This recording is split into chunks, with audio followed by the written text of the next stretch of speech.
रसूलुल्लाह सल्लल्लाहु अलैहि वसल्लम एक सफ़र में थे, एक अंसारी औरत अपनी ऊँटनी पर सवार थी और वो नाराज़ हो गई अपनी ऊँटनी से, तो उसने ऊँटनी पर लानत की और ऊँटनी को जो है लान तान करने लगी। तो रसूलुल्लाह सल्लल्लाहु अलैहि वसल्लम ने जब ये बात सुनी तो आपने फरमाया कि इस पर जो सामान है उसको उतार लो, यानी ऊँटनी पर जो सामान रखा हुआ है इसको उतार लो और इसे छोड़ दो, इसलिए कि ये अभी मलऊन है, यानी इस ऊँटनी पर लानत की गई है, इसीलिए इसको छोड़ दो।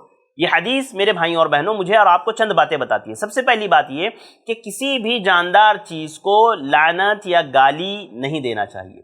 शरीयत ने मना किया है कि आप किसी भी जानदार चीज़ को, हत्ता कि वो जानवर ही क्यों ना हो, आप उस पर भी जो है गाली नहीं दे सकते उसको, या उस पर लानत नहीं कर सकते।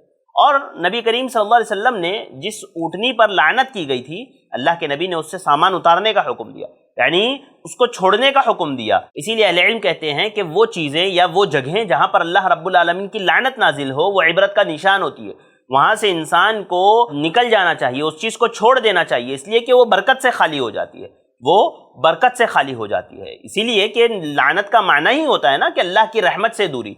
शेख इब्न उसैमीन रहमहुल्लाह फरमाते हैं, ये हदीस इस बात की दलील है कि किसी भी जानदार चीज़ पर लानत करना जायज़ नहीं है, क्योंकि लानत अल्लाह रब्बुल आलमीन के हुक्म से मखसूस अफराद पर होती है। तो ये हदीस से मुझे और आपको पता चला कि किसी भी, हमारे यहाँ लोग बच्चों पर लानत करते हैं, इसका ऐसा हो जाए उसका वैसे हो जाए, याद रखिए ये बिल्कुल भी जायज़ नहीं है।